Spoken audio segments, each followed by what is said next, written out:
ओम शांति। आज की मुरली से हम सम्मान लेंगे, मैं सदा प्रसन्नचित आत्मा हूँ। आज बाबा ने पूरी ही मुरली में हम ब्राह्मणों को प्रसन्नचित बनने की राय दी। बाबा ने कारण भी बताया कि प्रसन्नता क्यों चली जाती है। बाबा ने कहा जो सर्व प्राप्ति स्वरूप बच्चे हैं उन्हें तो सदा प्रसन्न रहना चाहिए। और गायन भी है कि अप्राप्त नहीं कोई वस्तु ब्राह्मणों के खजाने में, तो हम असंतुष्ट क्यों है, प्रसन्नता कहाँ चली जाती है, प्रसन्नचित की बजाय प्रसन्नचित क्यों बन जाते हैं। हम गहराई से साथ साथ चेकिंग भी करेंगे। बाबा ने पहला जो कारण बताया प्रसन्नचित बनने का, वो बताया इच्छा। बाबा ने कहा कि मोटे रूप से तो ब्राह्मणों ने त्याग कर दिया है इच्छाओं का, लेकिन रॉयल इच्छाएं रह गई है। रॉयल रूप की इच्छाओं का बाबा ने उदाहरण भी दिया, नाम मान शान की इच्छा। तो हम भी गहराई से चेक करें कि कहाँ कहाँ मुझे इच्छाएं रहती है कि मेरा नाम हो, मेरी मान हो, मेरा शान हो, मैंने सेवा अच्छी की। बाबा ने ये भी कहा कि सबसे बड़ा तो शान है, बाप दादा के दिल में शान प्राप्त करो। तो हम जो भी कर्म करें, हमें लौकिक का नहीं देखना कि कोई मेरी तारीफ कर रहा है कि नहीं कर रहा है।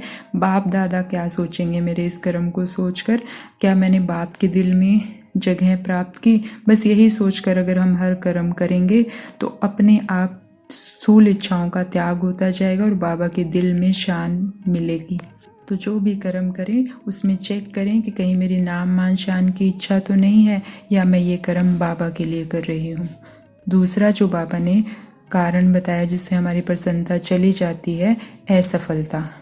बाबा ने असफलता के भी दो कारण बताए क्यों हम असफल हो जाते हैं। पहला तो बाबा ने कहा कि हमारे खुद के ही कमज़ोर संकल्प, क्या होगा नहीं होगा, होगा पता नहीं होगा कि नहीं होगा। बाबा ने कहा ये जो प्रश्न होते हैं क्या, क्योंकि ये हमें प्रसन्नचित की बजाय प्रसन्नचित बना देते हैं। बाबा हमें समझा रहे हैं कि सफलता तो तुम्हारा जन्म सिद्ध अधिकार है और इस अधिकार को तुमसे कोई नहीं छीन सकता। तो हम इसको नशे में रखें। जब भी मन में क्या क्योंकि प्रश्न आए तो खुद को याद दिलाएं, मैं तो हूँ ही सफलता मूर्त। खुद सफलता तो मुझे जन्म सिद्ध अधिकार है, सफलता तो मेरा जन्म सिद्ध अधिकार है, मुझसे सफलता कोई नहीं छीन सकता। जब भगवान ने खुद मुझे ये बर्थ राइट दिया है तो मैं हार कैसे सकती हूँ। अपनी क्या क्यों को बंद कर अपनी विजय को निश्चित करें और निश्चय रखें कि मेरी विजय होगी ही होगी, क्योंकि निश्चय बुद्धि विजयंती। भगवान मेरा साथी है, मैं हार ही नहीं सकती, मेरी विजय निश्चित है। तो इन संकल्पों के साथ अपने क्या क्यों के प्रश्नों को बंद कर दें। और दूसरा जो असफलता का कारण है, बाबा ने बताया कि समय, संकल्प और संपत्ति, जो जितना सफल करता है उसको उतनी ही सफलता मिलती है। बाबा ने हमें अनेक खजाने दिए हैं, तो जितना हम उनको सफल करते जाएंगे उतना ही सफलता मिलती जाएगी।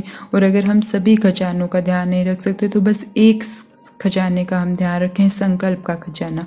अगर हमने संकल्पों को सफल कर लिया तो सारे खजाने अपने आप सफल होने लग जाएंगे। और हमेशा ध्यान रखें कि हमें इतना जमा करना है। बाबा ने कहा बचत का खाता इतना होना चाहिए कि 21 जन्म आराम से खाओ पियो मौज करो। तो हमें 21 जन्म के लिए जमा करना है, तो हमें अपने संकल्पों पर ध्यान देना है।